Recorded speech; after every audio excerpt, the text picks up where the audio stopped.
私家消息，快閃倫敦。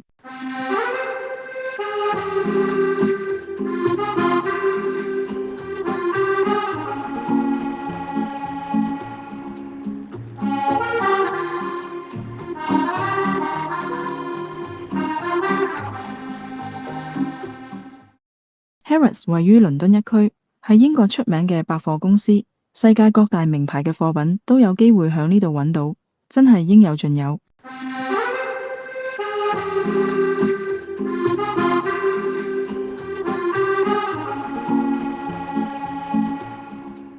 今日4點幾嚟到 Dining Hall， 有啲肚餓，不如試下呢度嘅嘢食啦。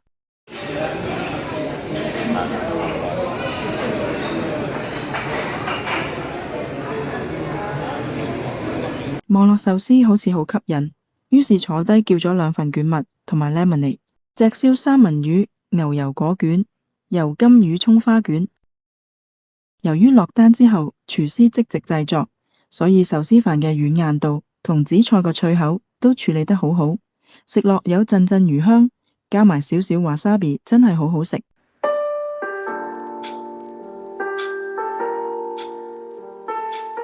食食下，見到隔籬有拉麵，好似好好食咁，於是就去埋食拉麵，叫咗叉燒豬骨湯拉麵同埋鹽味白湯雞拉麵。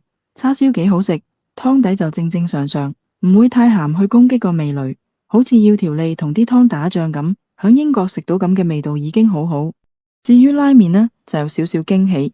好多時響英國食拉麵啲麵呢，都渌到淋晒，成劈嘢，但係呢，到嘅拉麵唔係淋，有少少嚼口，有少少韌度，有返食日本拉麵嘅感覺，真係唔錯。